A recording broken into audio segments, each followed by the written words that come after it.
You are such a genuine gem. Thank you for clicking on my video. I'm Brooke Makenna, but today's case is the puzzling, unsolved murder of Valerie Percy. And basically, those are the exact words to describe this case. There's so much that goes into it, so I just want to go ahead and jump in.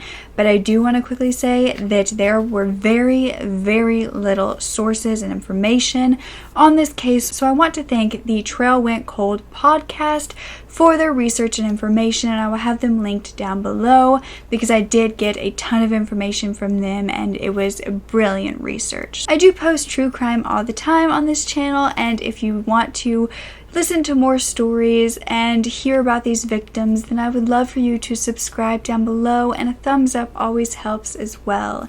Now let's get back to the story. It was 1966 in Illinois, and 21-year-old Valerie Percy was living in her parents' home in Kenilworth. She lived in this mansion that was 3-story, 17-bedroom because her father was actually a millionaire. He was Charles Percy, who was a U.S. Senate candidate and a wealthy businessman. His business was Bell and Howell, which was a camera manufacturing business, and Valerie's mother's name was Jean, and she had 2 siblings as well, one of which was her twin sister, Sharon. Their mother, Jean, had actually died in surgery when Valerie and Sharon were just 2 years old. So they had grown up with a stepmother and gotten 2 step-siblings from that relationship, and their stepmother's name was Lorraine. In 1966, Valerie had just graduated from Cornell University and was actually heading home. She was going to help her father with the campaign. She was going to be interviewing and recruiting volunteers and was very much a hardworking individual, especially for being right out of college. She was very good at what she did, and people were very proud of how much progress she was making with this campaign. On September 17th, Valerie was home in the mansion, which was right next to Lake Michigan, and she was having dinner with some of her family members, as well as some of the campaign staff members who were there for a dinner as well. The next morning, however, Valerie's stepmother Lorraine was awakened by a noise that sounded like glass breaking. It was around 5 a.m. and then she heard footsteps that were like clacking against the tile floor, and Lorraine just figured one of the kids had broken something, and it was 5 a.m. She wasn't really going to deal with it at the moment. She thought everything was fine until she heard the moaning. It was coming from Valerie's room, and when Lorraine kind of called out for Valerie to make sure she was okay, she got no answer. So Lorraine headed towards the door, which she saw the light was on in the room. Through like the bottom of the door, she saw the light, and she decided to open it when she would see something that she was not expecting in the slightest. There was a dark-haired man shining a flashlight over Valerie's bed that appeared to be blood-soaked. At this, Lorraine, of course, uncontrollably gasped very loudly, and this intruder turned around, shined the flashlight in her eyes, and as Lorraine tried to cover her eyes, she headed back to her bedroom to get Charles and set off the burglar alarm inside the house. By the time that Charles ran back into Valerie's bedroom to make sure she was okay, this man had fled down the stairs and they could not catch him. The Percy family could not believe what had just happened. Throughout the night, they had checked on Valerie several times just to make sure everything was okay, because Valerie left the dinner table at about 10 p.m. that night to head upstairs to her bedroom. Shortly after, her sister Sharon came home from a date and went into Valerie's bedroom to return a raincoat that she had worn. At this point, Valerie was sitting up in bed watching TV. I'm sure they exchanged a few conversations or a few words, and Sharon left the room. Then at around 12 to 12:30, Valerie's father Charles had gotten home from working and looked in on her to make sure she was asleep and okay, just as I'm sure he did with all of the kids. And at that point, Valerie was sound asleep nicely in bed. But then at 5 a.m., her bed was blood-soaked. Charles immediately called for a neighbor that was also a doctor to come and check on Valerie, but by the time he got there, she was already deceased. Valerie had been struck, bludgeoned, in the head 4 times, fracturing her skull. This was done by a blunt object, and she was also stabbed across the face and the chest 14 times, and as well as the stomach, which showed because her nightgown was up, but she had not been sexually assaulted, thankfully. The Percys immediately called the police, and the first thing they really noticed when they got there was that Valerie had a purse in her room that had $60 in it that was still there, meaning this wasn't a robbery. They also found on the first floor a music room that had the screen cut out and glass broken where the intruder had gotten in, and this was supposedly how Lorraine had heard that the glass breaking. Lorraine couldn't tell them exactly what this intruder looked like because the flashlight had blinded her, but she did know that he was around 5'8", 160 pounds, dark-haired, and wearing a checkered shirt. The neighbors were little help in this as well, because although they had woken up to this alarm, they hadn't seen this intruder flee. The position of Valerie's body indicated that she wasn't awake at the time of the blows, like she was asleep at the first time she was struck. And because of the violence of this crime, investigators did believe that it was more personal. But if it was, then who had done it? Valerie wasn't said to have any enemies or even a boyfriend. They did find fingerprints, palm prints, and footprints outside in sand, but when they tested it, it was unidentifiable to anyone in the system. They also found a leather glove outside, which could say why there was no fingerprints found in the house of the intruder. They also searched Lake Michigan that was nearby for any weapons, and they did find an army bayonet. It matched Valerie's injuries to her head, but they couldn't confirm or deny that it was the actual murder weapon. With little to go on, the Percys offered a $50,000 reward on any information involving who had done this to Valerie, and they got so much media attention because of their wealth and their popularity that even future President Richard Nixon attended Valerie's funeral.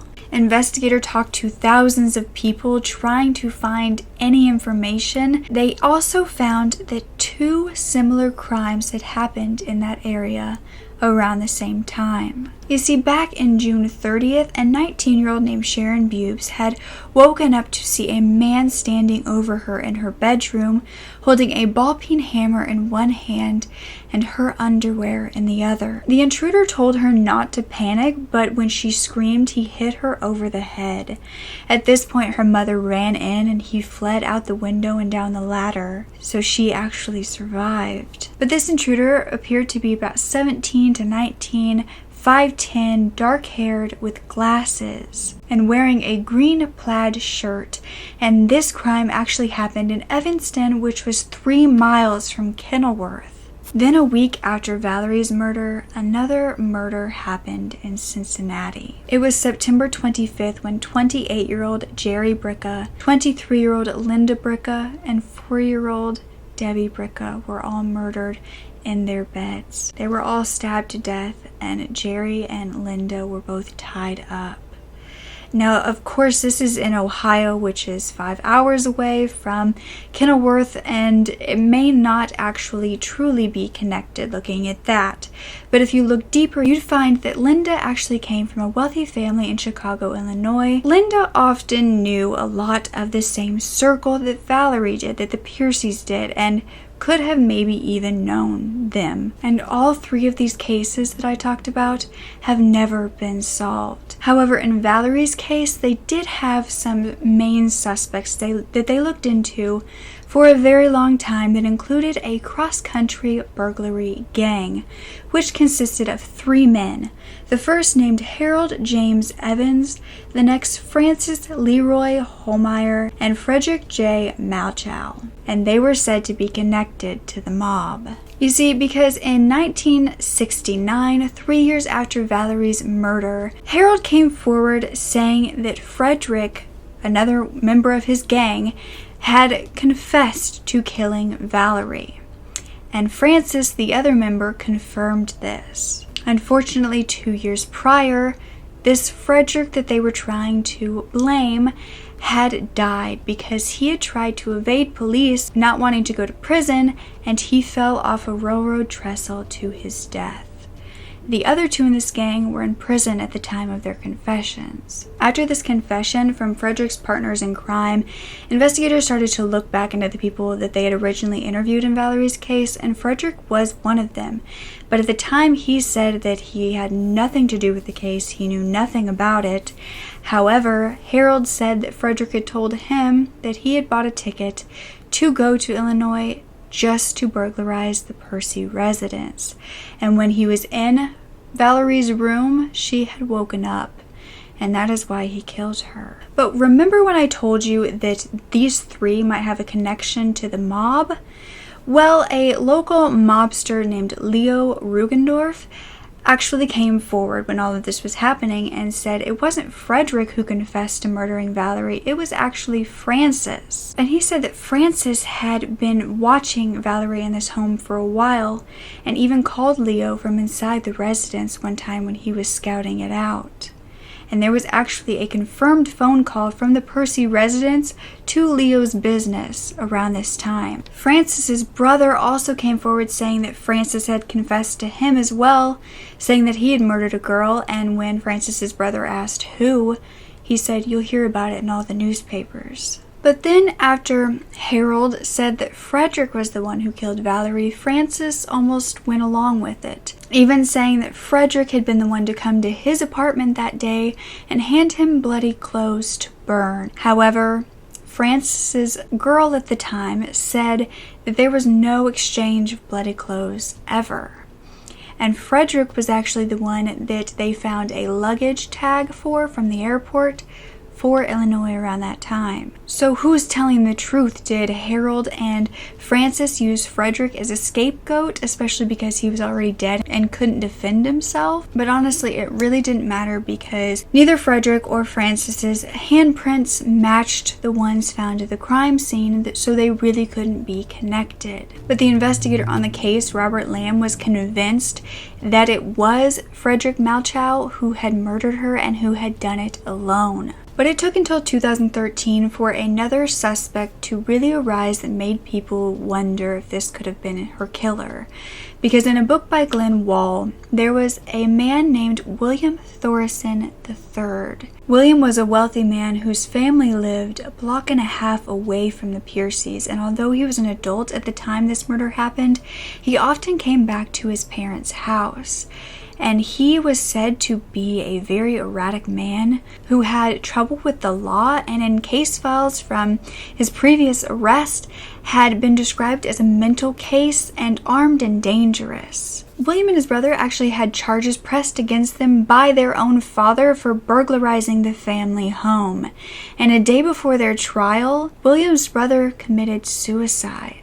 But the odd thing about this was it was behind the right ear, when he was left-handed, and this caused much suspicion, pointing the finger to his brother William. And because of his brother's death, William actually got his brother's inheritance. When Valerie's murder came about and they were wanting suspects, William's probation officer actually turned him in, thinking that he could have done this. But William refused to be questioned in this case. And in 1970, his own wife shot him to death, saying that he was abusive and that he had admitted to killing several people, and one of them included his brother. And then it was found that William's wife, 3 months after Valerie's murder, was arrested for shipping weapons, one of which were bayonets. And although it does seem like William has a lot of connections to this case, it is still cold today. And at the time after Valerie's murder, her father Charles did postpone the election for 2 months, and then after that he won by 56%, which was believed to be from sympathy of the voters. So here comes the theories. One of the least common ones and the controversial ones would be that it had something to do with her father's election. She was working on it at the time, and so it's believed possibly it could be someone from the opposing side who wanted to get rid of her and her help, or to get back at Charles, or to possibly get him to stop running. Or it could have been someone within Charles' department who didn't like her or didn't like how she was doing things. or thought it would be better to gain Charles' sympathy with a murder. Now, I am not saying in any way that the Percys had anything to do with their daughter's murder.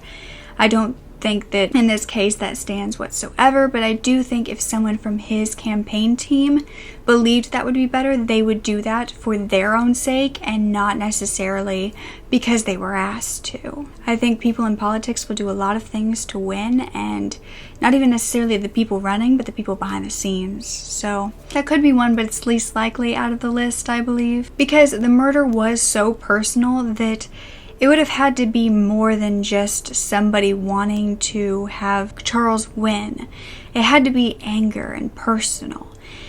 And that is when the Trail Went Cold podcast brought a great theory up. And it was that Valerie did have a twin sister, Sharon. And Sharon did have a high-profile boyfriend at the time. His name was Jay Rockefeller. And if you don't know, the Rockefellers are a huge family name known for many different things. And it's believed that maybe it was a case of mistaken identity and the person murdered was supposed to be Sharon because her boyfriend was so high-profile. Another theory is the gang of burglars that confessed one after another, saying that Frederick had done it. The only problem with this is, you could say yes, they were into burglary, they were arrested for crime, they could totally do this. Yes, but the fact that they were all confessing and there was multiple different stories about who actually was the one who confessed, and the fact that they were criminals and known liars, makes you really not want to believe what they say. And I think that the other two who are still alive would do anything,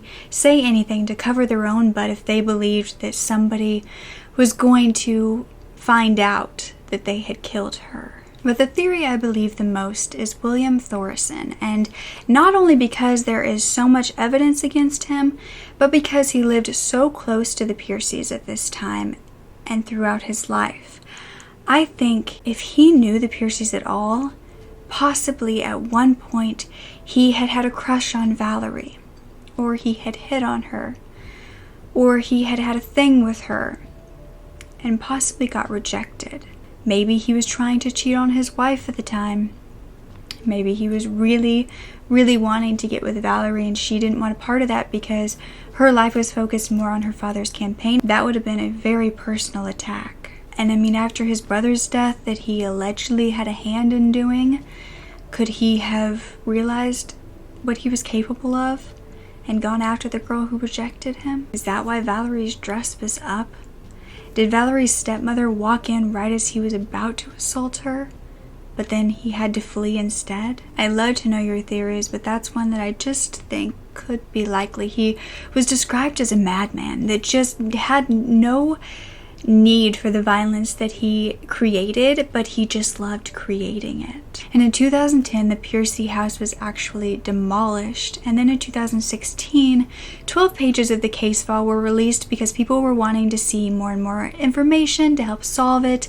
But in fact, most of the information was blacked out when it was sent out because it is still an ongoing investigation. So we don't really know too much about this case. But I was going to ask if you guys would like to see one of the cases that I talked about briefly in this one, the Brooke family murders. I can do a whole separate video on that because there are many different theories to that case as well that tie into this one that don't at all. And so if you do want to hear about that one as well, give this a thumbs up. When I read about this one, I had to share Valerie's story because not only is it heartbreaking, but after so many years and so much evidence that really does seem like it should completely unravel and solve this case, there's still very little to go on, and it breaks my heart. So I hope I did her story justice, and don't ever forget to speak up. Your voice is powerful enough. I love you to absolute pieces. Okay. Bye.